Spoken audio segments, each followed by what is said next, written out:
Well, hello everyone. Welcome back to Adrian's Digital Basement 2. Instead of a super mini mail call, which is what I've been doing a lot lately, today we're going to be testing some motherboards. So yesterday I went to my storage unit to pick up some motherboards specifically for the Dolch Pack 62. I had mentioned in that video, if you've watched it, that I wanted to put a Super Socket 7 motherboard into that case. The motherboard that's in there now only can go up to an MMX 233 processor, and I want to use Super Socket 7, which specifically are chips like this AMD K62. The benefit of these chips over, say, the Pentium MMX that's in there now is that this can run at 100 megahertz frontside bus versus 66, and then of course you have a faster multiplier. So these are available up to 500 megahertz, I think, at least officially, and there are some mods to potentially increase that even beyond there.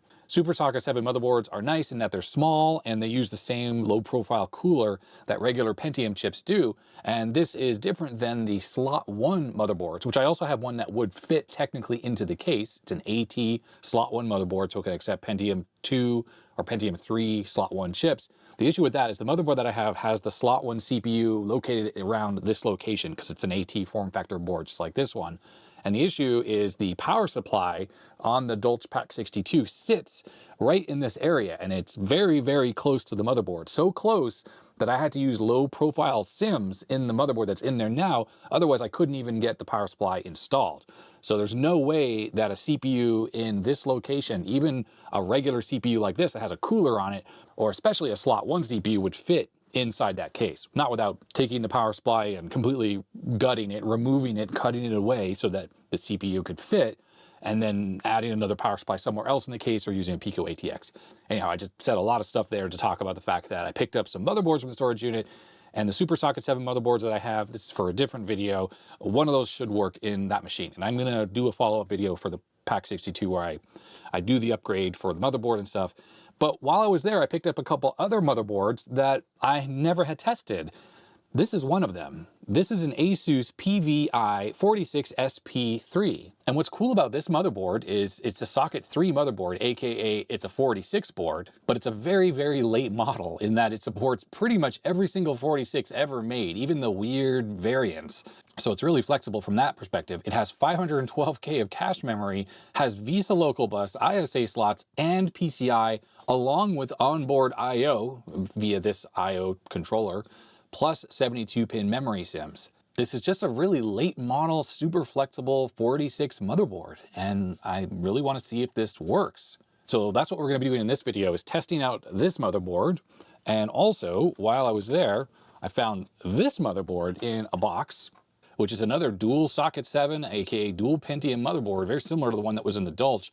This one has a cache module slot, which had a cache module installed in it. It was this one right here. ISA slots, PCI slots, 8 RAM slots, built-in I/O, and the motherboard is made by Tyan Computer Company, and it's an S1562, and we can kind of tell right here this is definitely not a Super Socket 7 motherboard, so it only goes up to 66 megahertz frontside bus. But I still find these dual Pentium boards really fascinating, and I want to test this to see if it works.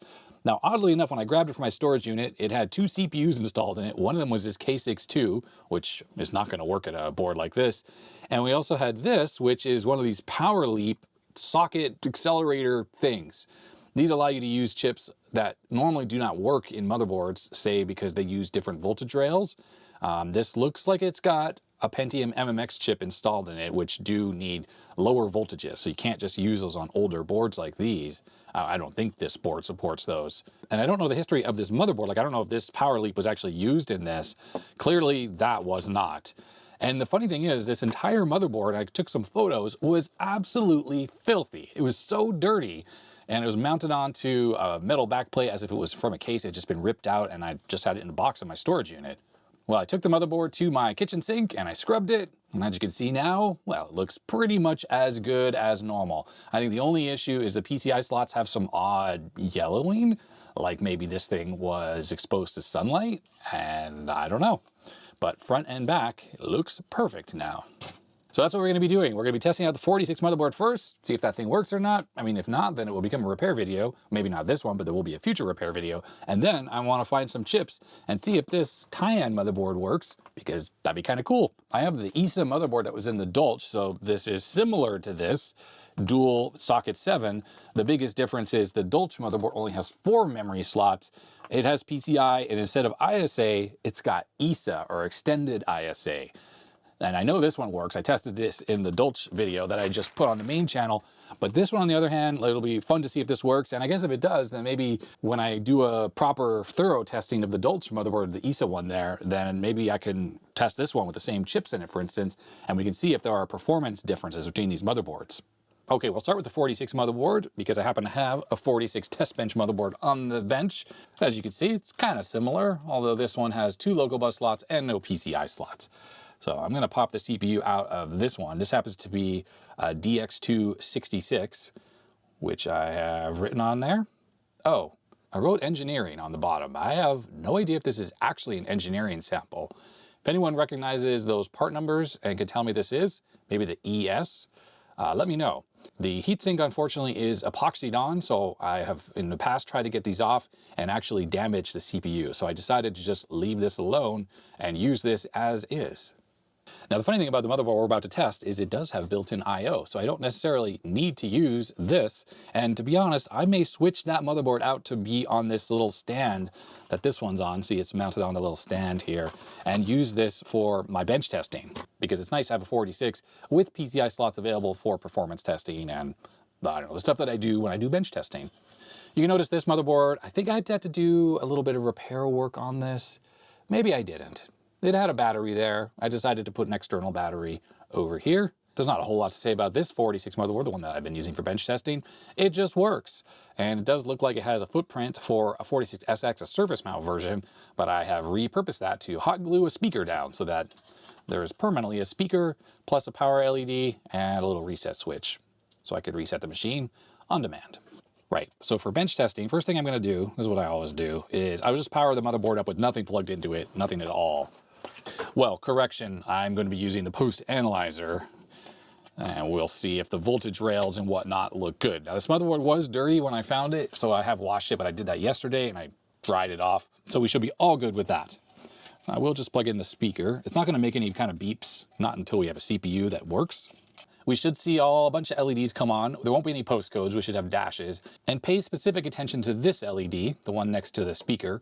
This is the reset LED, and that should turn on when we first power up the machine, and then it should turn off. If it doesn't turn off, then there's pretty much no chance that this board is going to execute any code. But here we go, 3, 2, 1. Okay, looks good. So it came on, then went off. Now what I can do is short the reset lines here. Reset LED is on. When I pull it away, it goes off. So that is working as expected.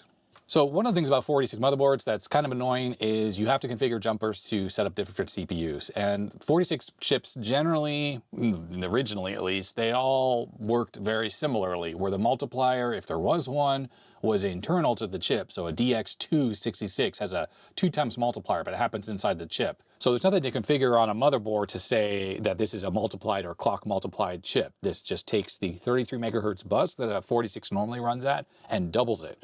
So 46 motherboards typically can run at 25 megahertz, 33 megahertz, and officially 50 megahertz because Intel released a 50 megahertz 46 that was not clock doubled. Now with this chip here, for instance, if it was a super awesome specimen, I could run the motherboard at 50 megahertz and it would internally clock double and run at 100 megahertz. I have no idea if that would work or not, but this normally runs at a bus speed of 33. There are also 46s that use a bus speed of 40 megahertz. Now that was a non-Intel thing. This was a AMD and I don't know, maybe Cyrix, I can't remember who did it, but for sure AMD. And those will run at 80 megahertz because they're clock doubled for 40 megahertz bus to run at 80 megahertz. Now beyond the clock speeds though, with these configuration jumpers that I just pointed to, there are voltage differences on the CPUs as well. At least the 46 DX266 and all of the non-clock doubled 46s, they all just run at 5 volts. But later 46s run at 3.3, 3.4, 3.6. I don't know, sort of a few different voltage ranges that exist. And I think that's what those jumpers are configuring. So the manual for this motherboard goes into great detail about how to configure these for all the variants of 46s. And I went through this yesterday and I noticed that this was configured for a DX4. So it was an Intel 46 DX4, which is a clock tripled CPU. Now the odd thing is it was also configured down here with the clock generator for a 25 megahertz bus, which would imply that there is a DX475. And I'm not super up to date on my Intel 46 chips, to be honest, because I knew there was a 100 megahertz version, so that's a 33 megahertz times 3, so 99 megahertz, DX4100 they called it. I don't know if there was a 75, but that's the way this motherboard was configured.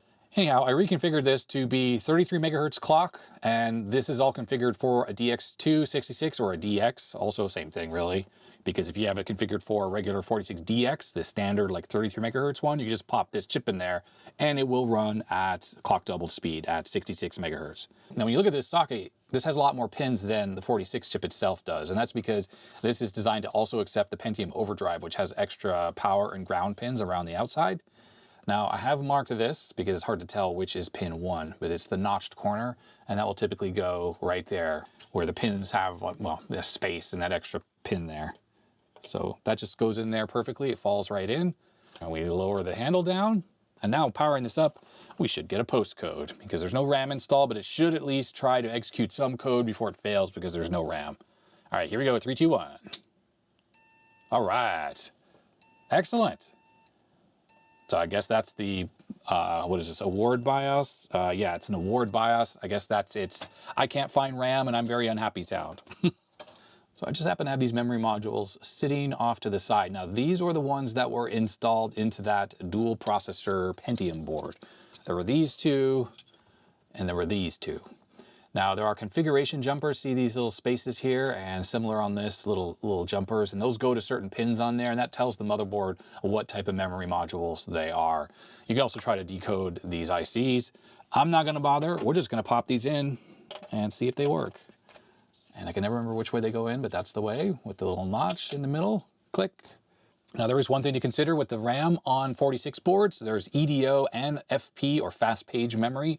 Not all 46 motherboards support EDO, or extended data out RAM. Pentiums do. So it's quite possible that installing these are going to cause some minor issues on this board, but I think it should post, even if it's EDO and it's not fully supported, but don't quote me on that. Incidentally, on the retro web, there is information on this motherboard. It's not like it's totally unknown or anything like that. But when it comes to the manual is not fully scanned. The only parts of the manual that are scanned, it's more like photographs on the jumper configuration pages. So it's useful that we have those jumpers, but what isn't useful is the whole section on what kind of memory you should be using. That part is not included with the information that's on retro web. So I have a video card in here. I'm just going to plug my capture device in. It's on the right input. We should be looking at it. Yep, the Extron, there it is. I have a feeling this motherboard is just going to work perfectly. One of the reasons why, it has a CR2032, so it doesn't have a battery that could have leaked and damaged it. Luckily, by the time we were getting into this sort of mid-90s era, everything was moving to CR2032s, which means there's a good chance that buying one of these, you're not going to have an issue unless there's some kind of physical damage on the board, like scratches or something that have caused broken traces. Let's turn this on and see what happens. I'm assuming it's going to just work. I can't see the post codes. Well, maybe I spoke too soon. It's stuck at C9. Oh, you know what? We could be having a RAM issue. I don't know for sure if this memory actually works. Strange thing is that if the RAM were faulty, wouldn't we be getting beep codes? And I know that video card works because I was using that in the other motherboard. Let's try it without the card installed. Wait, what's going on? Oh, wow. The power supply just shut down. Why? Huh. Oh, is this like, how like wobbly this seems?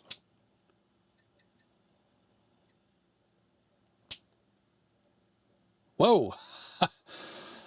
So I don't know if that captured because I lost the video when I turned it on my capture device, and then I saw a bunch of static. But same thing happened. It turned on and then the power supply shut down. That is concerning. That is very concerning. Now it's funny because we had this thing making beep codes and working a second ago. So is this RAM the problem? No. Wow. As soon as I turned on the power supply, again, I don't know if I lost the capture because my computer monitor went off, but the power supply wouldn't even start. I'm going to power cycle the entire power supply. What's going on now? Let's take the CPU out. 3, 2, 1.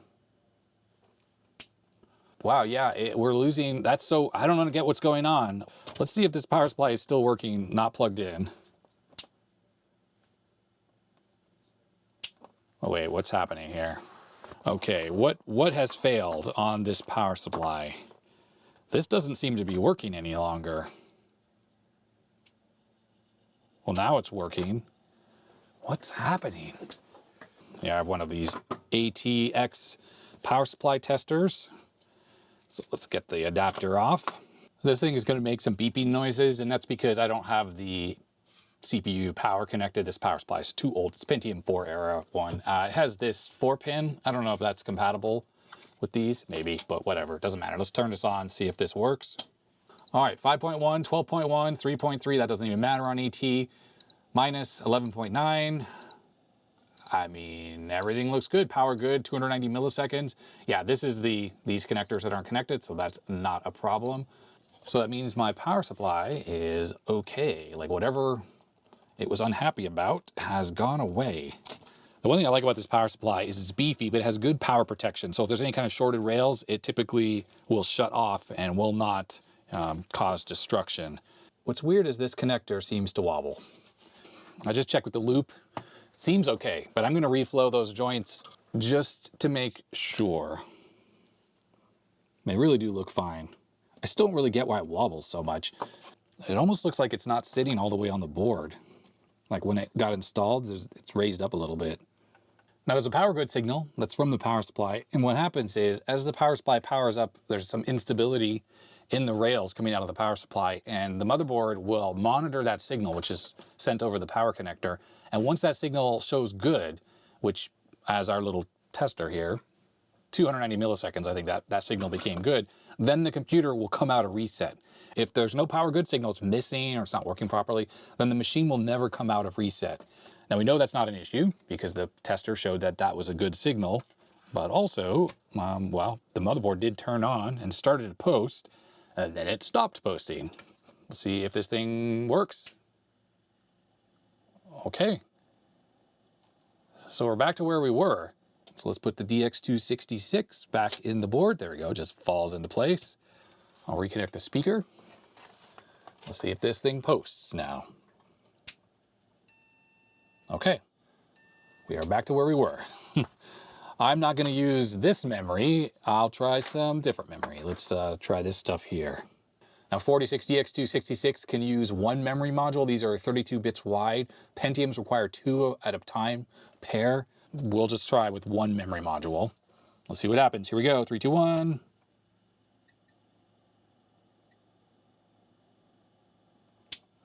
Okay, the weird thing is, it looks like it's doing exactly the same thing. The power supply didn't shut itself off, but the postcodes weren't working correctly. And the odd thing is I heard some clicks out of the speaker. Yeah, and I guess we'll see if the power supply shuts itself off again.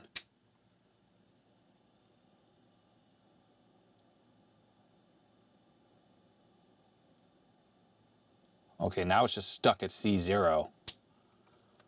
And as I mentioned, I went through all the jumpers yesterday to ensure that everything was set correctly, and it definitely was. This jumper here is to enable or disable the I/O interface, these extra ports. Let's try it without that stuff enabled. Same thing, it just falls back to C0. I think what I'm going to do is I'm going to steal the memory off here. What did I do? I already did that. Which one of these modules is from this motherboard? Okay, it actually looks like it was this one. Was that the one I just tried? I think this just had this one module in it. The reason why is the Pentium board had 2. See, these are the same. No, they're not.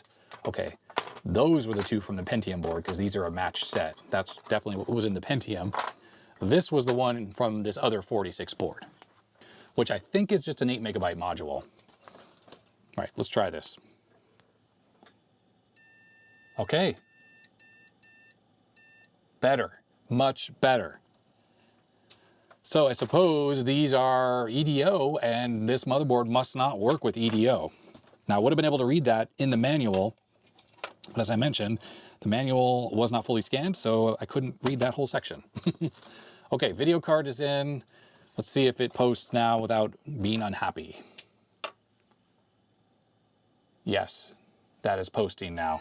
Let's try again with the capture device enabled. There we go. Cool. Now I have no idea why it was shutting off. That doesn't make sense to me. Not at all, actually. And I'm wondering if that was just an issue with the power supply, like a temporary transitory issue of some kind. I am not sure there. Let's plug the keyboard in so we can poke around in the BIOS options. It seems like it's running very slow, so I'm assuming it's not running in turbo mode right now. On some 46 boards, there is a jumper or a setting, I'm sorry, to configure it, boot up speed.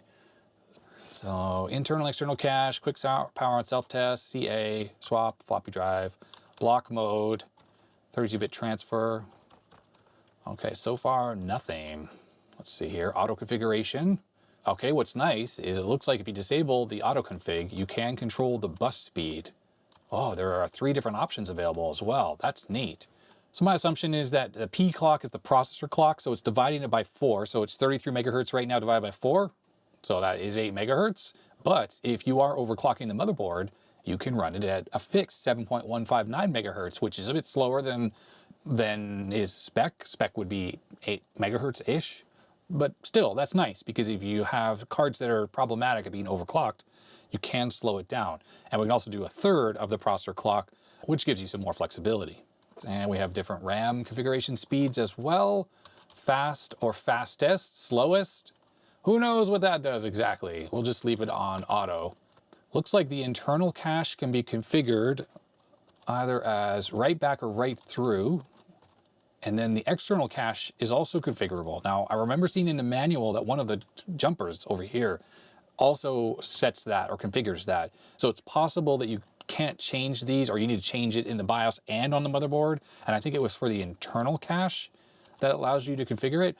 Those are 2 different caching strategies, which, depending on the implementation inside the CPU, can result in higher performance.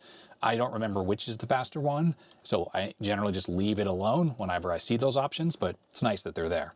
Looks like the onboard IDE adapter is local bus, so that's nice. That means it's probably tied to one of the faster buses. You get faster speeds. I mentioned this configuration jumper to disable the I/O, onboard I/O. I think that doesn't affect the IDE. I think that's just serial parallel. There's PS2 and a floppy drive controller. I think that's all this SMC chip does. The IDE, I think, is handled separately, because it looks like, you know, that's what this stuff is here. So supports different Ultra DMA modes. I think that's what that's all about. So besides just disabling all the multi-IO with this one jumper, which I think I have it currently set to disabled, I do. You can also configure stuff in here and potentially turn stuff off as well. So it's actually kind of nice as a one-stop jumper, just to disable everything without having to come in here and fiddle with this stuff. And BIOS cacheable stuff, so the usual things, and power management. We'll just turn this off. Oh, it doesn't matter. There's no battery in this thing anyways, so that won't be saved. And we have PCI configurations. It looks like there is no plug and play for this BIOS. It's a bit too old. I don't know if a newer update is available that maybe enables plug and play features for Windows 95, but whatever. Just kind of interesting. All right, so those are all the settings in there, and there was nothing to do for whether the turbo jumper is enabled or what the default boot speed is. So I still think the computer is running at a slow speed right now. Let me get something hooked up so we can actually boot the system. Well, is that slow? I can't remember, actually. The video speed is atrocious. Don't know what's going on with that. Okay, let's put a jumper. There we go. There's a jumper on the turbo switch, and it went way high. Even though clock speed says 61, let's retest. F9. The video speed has improved. It still sucks though. This is a pretty fast card, if I recall. Should not be that slow. Anyways, it is interesting that this thing needs a jumper to be running at the faster speed. Let's just manually change this over to, well, let's try 7.159 megahertz for the clock. Oh, you know what? Let's fix this recovery time. I'm going to lower these down to the minimum. Let's see if that helps the video speed. I think we're getting like 2,000 something. It does say cache memory, by the way, is 256. So it supports 512. but I guess the chips that are in here are the 256 version. Interesting. Okay, is it faster? It's worse. Oh wait, yeah, I slowed the bus down, that's why. I went to 7.159 megahertz. Let's try 1/3. It's definitely overclocking the ISA bus now. Should be running at what, like 11 megahertz or so? Should boot fine though. Pretty sure this card with the compact flash card does support that kind of a bus speed. I've tested it before. And the video card, well, obviously it's working. 2439, still sucks. Maybe this is not the fast card I thought it was. I'm pretty sure this AccuMOS card is fast. It has a 0 wait state jumper and it's set. We'll take it off, see if that does, but I'm quite sure this normally gets like 6,000 on ISA like system like this, especially with an overclocked bus. So I don't know, maybe the ISA bus sucks on this particular motherboard and it's possibly one of the negatives. It could be the way the ISA bus is connected, for instance, to say through PCI. Yeah, it's worse now. Okay, I grabbed another card and I wrote fast. So I guess this is a pretty fast one, I don't know. I still find it interesting that this machine was doing that weird power off thing. That problem just kind of went away. And I don't see how putting those memory modules in would cause that unless there's something faulty about those memory modules. That is certainly curious. Different font on this card, this DSLogic card. Okay, is it gonna be faster? No, it still sucks. I'm positive this is much faster on, like if we go back to the other motherboard, it'll be much, much quicker. All right, so let's try out a couple things here. I have a Visa Local Bus card, Sang ET whatever. Is that a 4000 or a 6000? ET 4000, hooked up to a 32-bit bus. I don't even know if that's actually a 32-bit native chip. Like it's not gonna get the full speed. I don't know, let's see. Now I can't remember how fast this is. We really need to put it in the other computer for full testing. What's happening? Computer seems to be dead. Let's put the postcard back in. Why don't we put it in the PCI bus so I can read it? Okay, here we go. Well, it says D as the postcode. I'm gonna take my IDE card out in case that was causing an issue. Sometimes depends what slot you're having in, especially when you overclock the bus. And look at that, it started up. I'm going to slow the bus back down because sometimes when you overclock the bus, ISA slots matter which one you plug it into. So we'll just put this all back onto auto. All right, anyways, let's see if this works. I'll put it into a closer slot to the video card. See if that does the trick. These are some of the joys of working with old retro hardware. Look at that, it's posting now. Now, by the way, when we run Speed 600, the test that's happening is just it's testing the transfer rate between the CPU and the video card's memory. And a lot of things that are factor into that. Wait states, bus speeds, how fast the video card is, if it's generating its own wait states. So, okay, 16,384.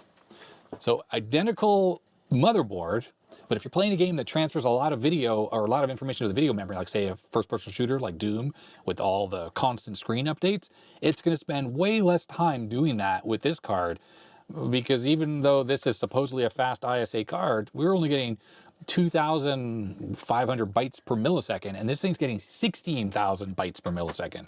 The performance improvement is staggering. And it's also good to know that the local bus slot works. Let's pop it out. And we're gonna try a PCI card next.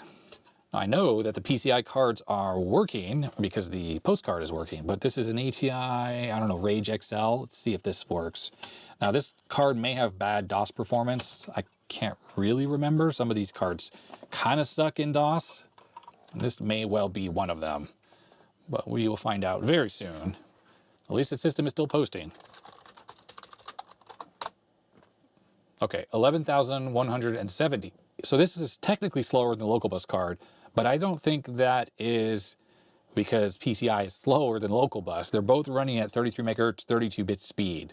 And I think this is because this ATI video card just kind of sucks in DOS compared to the DSLogic chipset that was on that local bus card. I have a bunch more PCI video cards. I just don't have them handy. This is the only one I just keep kind of over my little stash of cards there, just enough to test with. I really should find a better one that's faster in DOS, because that's mostly what I'm working in. But the main point of this video was to validate that this motherboard does work. What we learned is PCI works, local bus seems fast, PCI seems fine, but what seems out, CPU is very hot. But what we have learned is the ISA bus on this motherboard seems to be really slow. Also, we've seemed to have learned that the RAM situation is interesting, that it won't even post properly unless you have, I guess, fast page memory installed. So yesterday I took a look at eBay and I saw these motherboards were selling for like completely silly amounts of money. But the fact that it's got some limitations like the slow ISA bus and the RAM situation makes this thing not super desirable in my opinion. I know there are other 46 boards that work with EDO memory and don't have the problem with the slow ISA bus. So those are probably better choices, potentially, if you're looking for some super high performance motherboard like this. I think Vogon's is, I'm sure, the best place to go ask about which is the best motherboard. A quick searching for this one, I saw people talking about it, saying they liked it. But honestly, with those restrictions that we just figured out, I don't love it. And because for me personally, I seem to use 46s, usually with ISA and maybe a local bus card. I think this motherboard that I was using is probably the one I should just keep using. Let's just put this thing back together so we can see exactly how fast or slow the ISA bus is on this machine. So we'll start with this fast AF card, the one that we tested that was only getting like 2,000 something bytes per millisecond. Now this is an older motherboard and it does not properly support large hard drives, so I do have to use the XD IDE, which does hinder the performance a little bit. All right, see how fast our video speed is on this one. Oh, 2600. So maybe I was wrong about how fast ISA bus can go. I must be delusional. And this is the one that I wrote fast on. Let's try the other one that has the 0 wait state jumper, which I have it set on. I don't know why I was thinking that the transfer rate for the ISA bus should be faster than the 2,000-ish characters per second we're getting. It does seem slightly faster on this motherboard. I think we're getting like, what, 2,600, the one was 2,400, but that's such a tiny difference. That is neither here nor there. Okay, how about this one? Yeah, okay, same. How interesting. How interesting. I think the other numbers, pretty much the same. It's not the best benchmark in the world, but it's quick, and that's why I use it. I have another benchmark called VidSpeed. I use it sometimes to test the transfer rate for cards. What you could do is specify the modes you want to test in. Now Speed 600 just uses mode 1, which is 80 by 25 by 16 colors. So if we do that, it'll just very quickly do this, a very similar test, and we get the same result, 2687 bytes per millisecond. And meanwhile, normal RAM is 21,000 bytes per millisecond. Let's try one of the other modes. Let's try L, MCGA. Because some cards are actually a lot slower in certain graphics modes than others. So it gets identical speed in that MCGA mode as you would get in just normal text mode. That's not always the case though. Especially if you have PCI cards in there, the ones that don't have good DOS performance, you may find that certain DOS modes are horrible performance. Almost like there's some kind of emulation that's going on inside the GPU on the PCI card that's causing the bad performance. So it's actually really worthwhile to use like VidSpeed and test all the modes, or especially the modes you're going to be using, just to make sure that they are running as fast as they should. So we're going to do the same thing, 1 and L. Oops, hope that extra slash I put there doesn't seem to matter. Okay, it doesn't. All right, so this one's getting 16,000. I think that's what we got in the other one, actually. So both text mode and graphics mode on this local bus card are similarly fast, and it's nearly as fast as the RAM speed. And that's why local bus rocks. It is hooked up directly to the data bus lines of the CPU. With a good card, that is. It's fast. It's fast. It offered a massive performance improvement for 46 boards, as you can see here, which really, really makes a difference when it comes to performance in your games, like first-person shooters. It's not going to do something like double your frames per second, but think about how much less time the CPU is sitting there. Oops, I just popped the memory out by mistake. Think about how much less time the CPU is going to be sitting there trying to copy video information into the video memory, and a lot more time can go to actually computing the frames versus that copy process.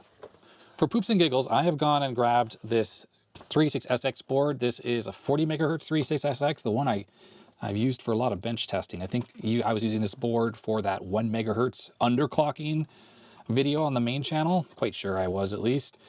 I think this thing has much better performance when it comes to the ISA bus than the 46 board we were just using. Let's give that a quick test. So this does have a bus clock speed setting as well, and I don't remember what it should be. I think it should be /5 because this is a 40 megahertz processor. So 40 divided by 5 is obviously 8 megahertz. I thought there was an auto config. Oh, there is an auto config option here. So I'm just going to leave that disabled, and let's see how fast the bus is. I'm pretty sure it's going to score better than that 2600 we were getting on the 46s. We will use vid speed again, just for, I don't know, sake of comparison. Yeah, notice how much faster the patterns are happening here. I don't really get it, but yep, there we go, 4096. So it's not double. Well, notice how the graphics mode is even faster than text mode. I'm not sure why this 36SX is so much faster, and that's with the bus not even overclocked. I can overclock the heck out of the bus, and we can push that far beyond what it's getting there. So let's try divided by 3, which should give us, I think that gives us, what, like 13 megahertz, something like that. It'll get to a point where the system won't work properly anymore, though, and I think it's really the compact flash card or the IDE card starts to have an issue. Okay, yeah, you can see the patterns go even quicker. They go even quicker now. Yeah, 5145. We're not even at the limit. I think I can go one step further with the overclocking. So let's try this at /2, which is the fastest it can go. I think that's going to be 20 megahertz. It may be too fast. I can't remember if this works or not. I think I made it work before, like by putting the right cards in there, and I think I can get it up to 6,000 characters or bytes per millisecond. All right, see how fast this goes, if it crashes or what. But I think we're going to get like at 6,000. So I'd love it if someone watching this, yes, 6,600. And let's go to speed 600 and let's see how fast that is. 5994, retest, 6,030. So I'd love it if someone watching can explain why this 36SX motherboard is so much faster on the ISA bus than those 46 boards. And I seem to find that all the 46 boards I try are similarly slow, and I don't quite get it. And yes, I know that the ISA bus is way overclocked right now, and it's still working at that 6,000, but even at the normal 8 megahertz, we're still getting almost double the speed on the ISA bus on this thing versus the 46 boards. Just for fun, let's switch over to this Cirrus Logic card, the one I wrote fast on it. I think this Cirrus Logic card does not run at the 20 megahertz that this card does here. I think this runs so quick because I think this card is capable of running on Visa Local Bus at 33 megahertz. It's just a fast chip designed for fast buses. It's late. It's a late model chip. I can't remember Acumos. I did a little reading up on them, and I don't remember what all the details were. But let's see if this Cirrus Logic card can work at this fast speed as well. But why is this machine such a rocket ship when it comes to the ISA bus? 7740, even faster, even faster.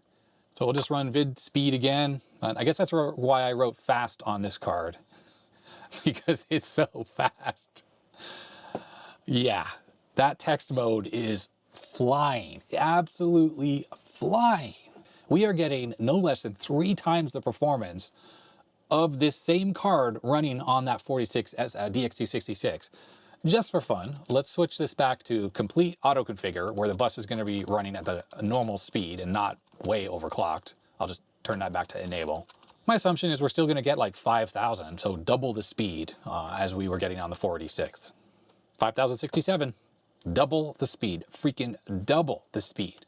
Of course, the CPU speed is way slower on this machine, so running a game like Doom sucks because the CPU horsepower is not there, but the bus transfer speed for ISA is there.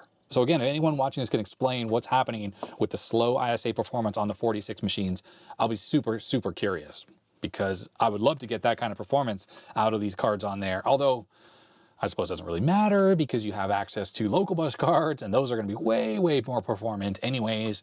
But it's just a real curiosity to me why there's such a slowdown. And I've always noticed that. And that fast performance I'm seeing on this motherboard is not just this one. I think I've tried it on other 36SX motherboards as well, and I've seen the similar fast performance. It seems to be something on 46 chipsets that are causing it. And I'm assuming there's extra weight states in there because I don't know why. So if anyone has seen stuff on Vogons or knows about this, then yeah, let me know.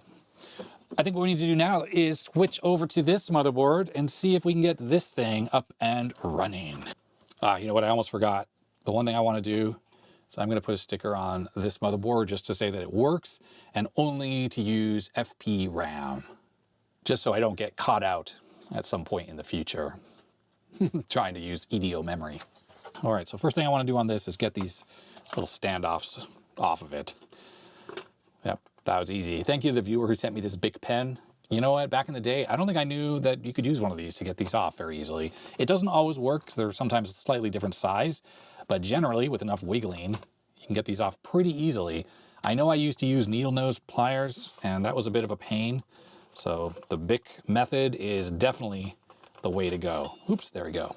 So all three of those are off. I definitely keep these. I don't let them go to waste, because it's not like they grow on trees anymore. I mean, maybe they do. I'm just kidding. Let's do the same thing we did on the last one. Let's power this thing up first with nothing connected, just to make sure that it is not shorted or whatever. And let's see what happens. 3, 2, 1. Try not to block the thing. 3, 2, 1. Looks good. It's exactly what we want to see. So because I don't know how this thing is configured and I don't feel like looking it up, I'm just going to start with a Pentium 133, which is 3.3 volt chip. It's just good enough to work in any Pentium motherboard.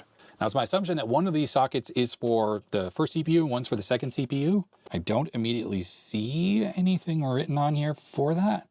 U12, U13. So that's a lower number. Let's put it in the lower number. I gotta look to see if I have bent pins. I do have a bent pin. I'm gonna have to fix that. Where's my little spudgery tool that I use for this? I think it's this one here. So typically what I do is I'll look at it sort of this way, and I'll sort of turn it until I don't see any more pins that look bent. Okay, there we go. I'm just going to take a heatsink, plop it on top there. And when we turn this on, we should see postcodes now. And we don't. Let's see if this is getting warm. Yep. Oh yeah. So we will try the other socket. Let's see if that makes a difference. Ah, it does. Okay, it's posting. Let's put this back on. Well, it's a little messy there, but that should be fine. That is a socket 7 cooler. Right, we're posting. Cool. Stuck at RAM, it looks like. So we should be able to use the RAM that was on this motherboard. I'm gonna have to go look at the photos I took to see where it was installed on here. Yeah, all the memory was installed on this side with these memory modules away from the slots. Not that that matters necessarily. Well, it may as well just replicate the way it was when it was working. Okay. All right, that's getting past where it was before. Excellent. All right, so speaker's hooked up, keyboard is connected. Let's take the postcard out. I don't think we really need it right now. And we'll get this ISA video card connected first. And here we go, 3, 2, 1.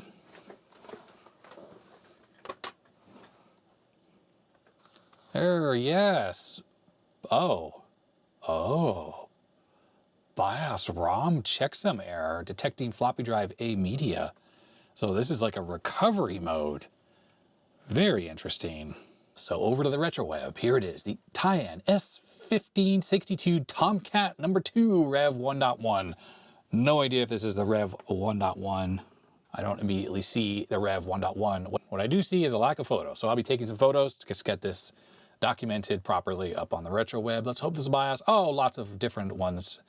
Awesome. For motherboards shipped with 3.xx BIOS only, 2.x, 3.x, 4.x. That's problematic because the sticker on the chip doesn't say anything about what version it is. What do we have for documentation? We have the user manual. And as I suspected, it does not support the low voltage chips. So therefore up to 200 megahertz socket 7, dual CPU configuration or single, EDO RAM, ECC RAM, fast page RAM, up to 512 megabytes. I like this warning.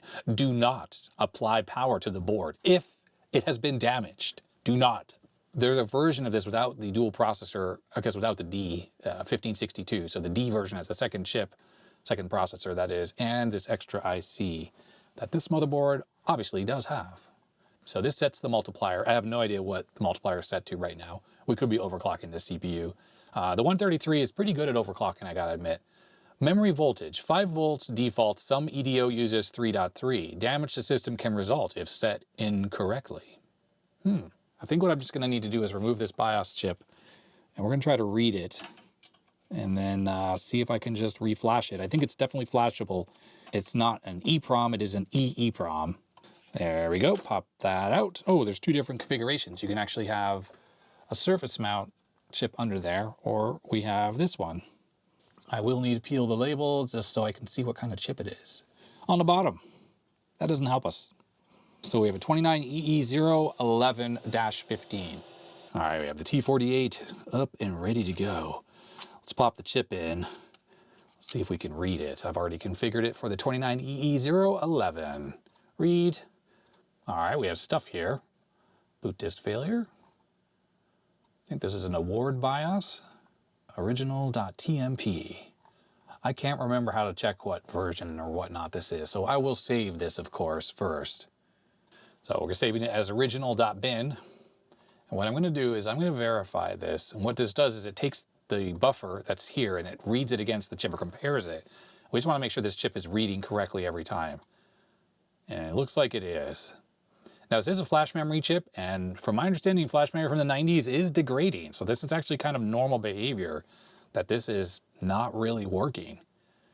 And unfortunately, some flash chips are soldered on the board, so it's no easy way to reprogram them or read them like this. So you really have to hope that the information has been archived and saved somewhere. Now, back on the RetroWeb, we have these different versions. I don't know which one to pick. I guess we'll just try them all. Hope that one of them works.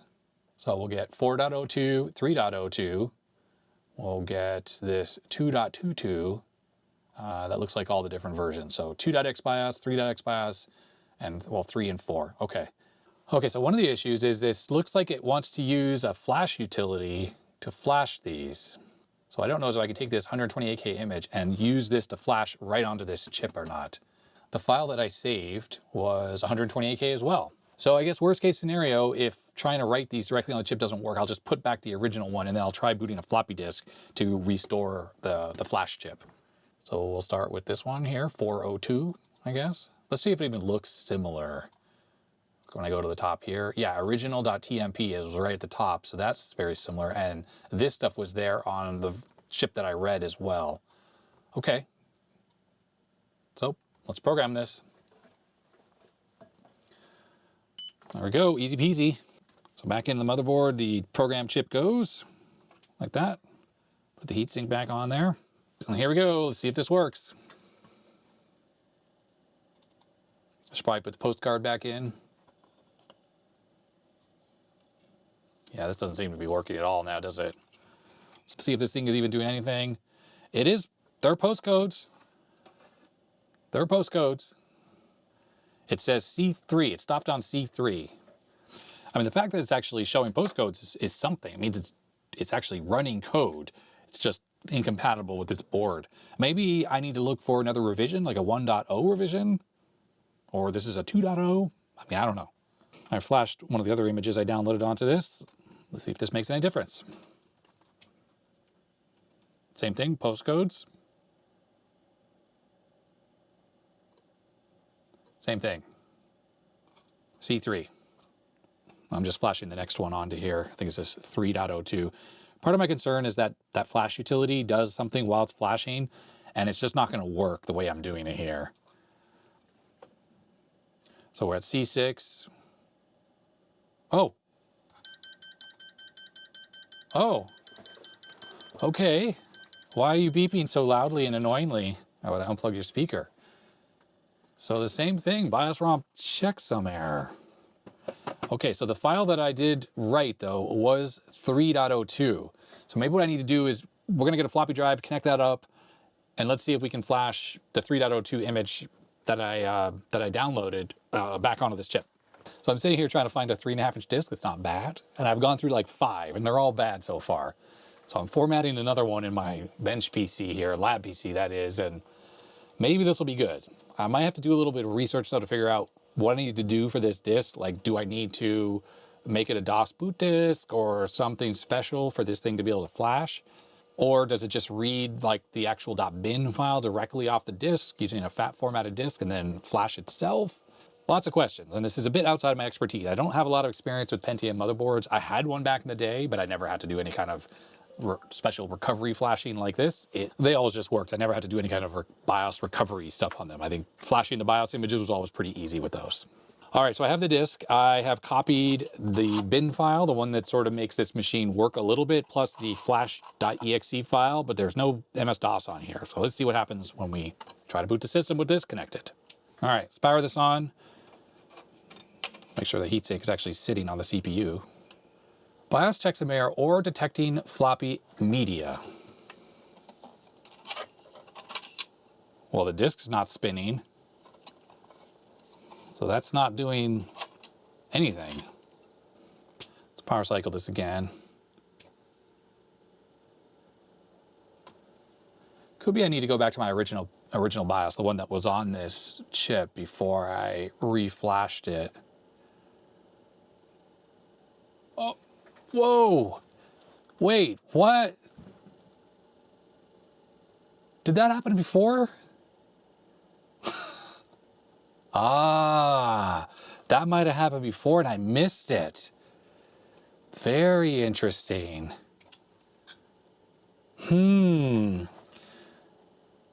What's happening now? Okay, I'm hitting delete to go to the... wow. Well, oh. That's not right. Oh, the computer crashed as well. Oh, and the postcode says 96. So funny, very funny. We got some issues on this machine. We got some issues. I think what I'm going to do is I'm going to switch over to PCI because maybe there's an issue on the ISA bus. I don't know. Just in case there's some kind of relevant issue. I couldn't tell you what's going on though. This is very strange. Now it's just stuck at C3. Let's take out the cache module. You know, I just had a thought. What if we're overclocking the CPU? And these are just side effects of that. You know, what's weird is it doesn't even seem to be posting. It's at 41 and just sort of stopped. And we got no video initialization at all. So we were definitely getting further with the ISA video card installed. Let's try this video card. There it is. One processor detected. Ah, what was the speed though? And it froze. Froze at 41. Let me do this again because it could well be we're just overclocking. Oh, 125. Well, that's no overclock. And it froze. But what's happening? Are we having a RAM issue? Maybe we're having a RAM error. Let's get some of this memory out of here.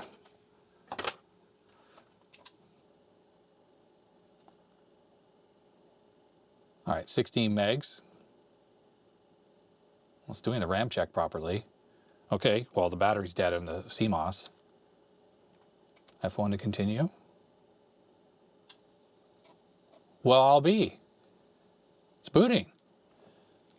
So we need a proper boot disk. I think I have one right here. So that RAM was the problem. Maybe the BIOS is actually fine too, the original one that was in there. All right, we have speed 600 on this disk. Let's see what's happening here. We can put the cache module back in. All right, super duper fast, which of course Pentiums are. BIOS, or the video speed, is very similar to the 486 though. So I just reinstalled that cache module. Yeah, I'm assuming the whole problem was this RAM. Let's take a look in the BIOS here. Anything interesting? Mouse functionality, BIOS stuff. I think this, I don't have XDIDE installed. Chipset, auto config, 70 nanoseconds. Looks like the RAM that's in here is 60. So we can switch that to 60. Probably the two speeds that are supported. Yep. Cacheable, whatever. There's no point setting this stuff. The Dallas chip is bad or dead here anyways. Special features. You know what? The options in here look identical to the motherboard that was in the Dolch, the ESA one. Must have had the same exact chipset. Yeah, parity option. I think that one had auto as a possibility as well. Right. Okay. All very, very similar. Power management, it's all off. Plug and play is there. Integrated peripherals. Let's disable the onboard card. That way I can stick my IDE card in here. We'll turn off the floppy drive controller as well. And we'll reboot this machine. And there it is, it's booting up. So I'm just gonna stick this card in here. You know what, that's not gonna work, because as soon as the CMOS settings fail, the integrated peripherals all come back. So we'll turn everything off again, oops. So we'll disable everything. I don't know if this is gonna survive, meaning just rebooting, they may all come back. And that's because it might give us an error about the battery being dead again. Yep, okay, that's not gonna work. It's definitely odd to see those errors we were getting with this RAM installed. It was very odd, where it was crashing in such strange ways. And yet, obviously the system is booting here. I think what I'm gonna do, I'm gonna put memtest 86 in here, so I can just reboot this, make sure the machine is fully stable now. I just need to make sure that the CPU is not overheating. Now, it's hot, but it's fine. And this should load memtest 86. Then I can just let this run for a little while. I gotta go make some dinner. And there it goes. Okay. Yeah, 125 megahertz. So we're underclocking the CPU, whatever. Yeah, heatsink is warming up. Make sure the CPU is not burning hot. Oh no, it's fine. Okay, there we go. All right, well, I'll be back after this runs through a few passes. Won't take too long because there's not a whole lot of memory on this machine. It's already up to 12%. And just like that, pass complete, no errors, press escape to exit. So I'm pretty happy that it's able to get through a complete pass. That would tell us that definitely this board is working, at least, well, the way it is right here with this one CPU and whatnot. Of course, it still needs to have a replacement clock module installed, which I happen to have a bunch of. But for now, let's just leave that alone. I'm gonna hit F1 and I'm gonna try to boot something off this floppy disk. This is Calibri OS 0.770. It is an entire full-featured operating system that runs off a single floppy disk. Although I need to reboot because it was using 320 by 240. I want to at least run a 640 by 480. It does not support high color mode. Why don't we try this crappy ATI card then instead? Now, I don't have a mouse hooked up, so I have no idea how useful this particular OS will be without a mouse. But if you haven't seen Calibri, it's impressive. It's very impressive. I'm not sure if this is Linux-based or what this is using. It doesn't look like Linux, but whatever it is, it's pretty fantastic. 1.44 megabytes, and you'll see that there are a bunch of programs on here, and it's fully graphical. And there it goes, booting up. And it's working. Starting mouse. Well, you're not going to find a mouse. But yeah, a bunch of games are on here. I think there's a browser, NetSurf. Oh no, this is actually working. I brought up the menu there. What's happening? I can't escape. I was able to bring up the menu with the Windows key. Shut down computer. It doesn't really seem to have good keyboard support. Arrow keys don't seem to do anything.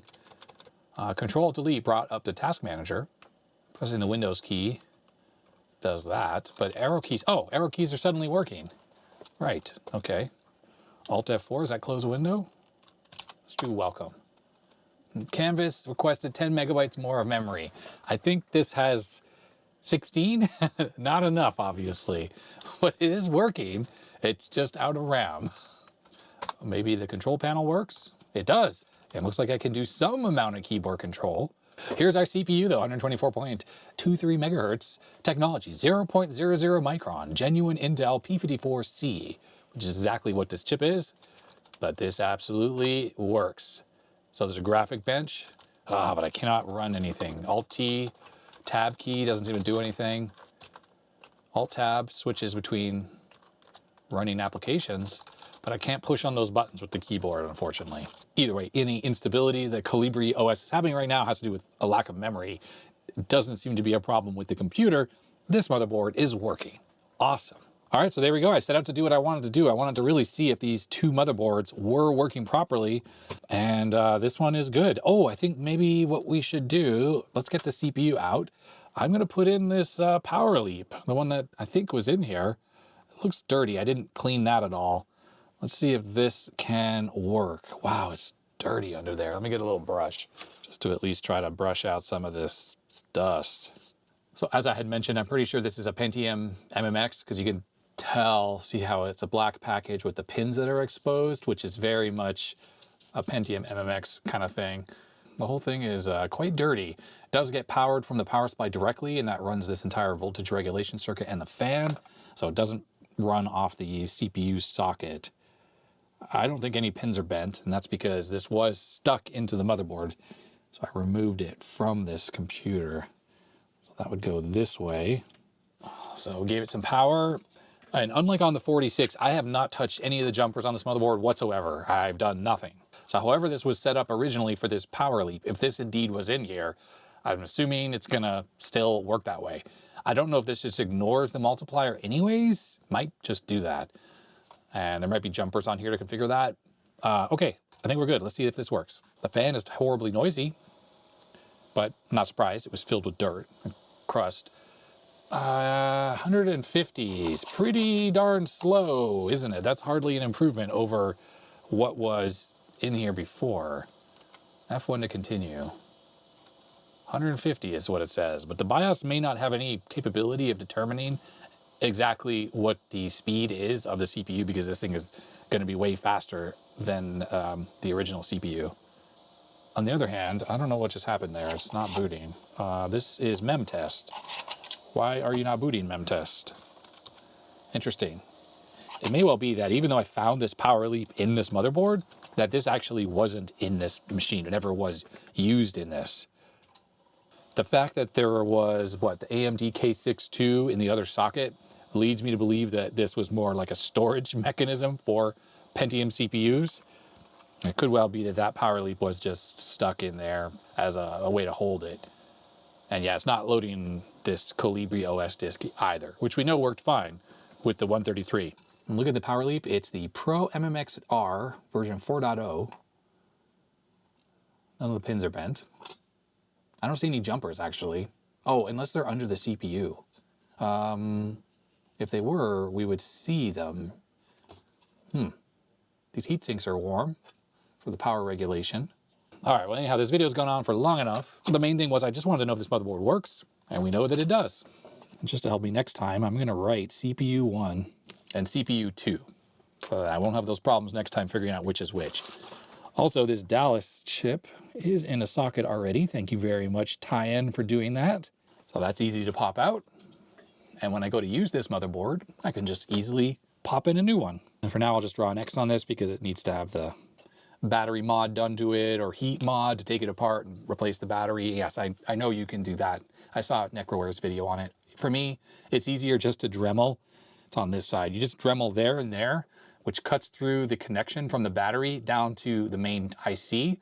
And then I just solder 2 wires onto it, and I'll just put a CR2032 on the top, and I'll just keep this housing. There's no reason not to keep this housing for me. It's really easy. I mean, the only thing that I guess is bad is you're leaving that original battery inside, but it's encased in epoxy. I'm not really too worried about it. And it's not connected anymore because I Dremel right through the connections themselves that go up to the chip.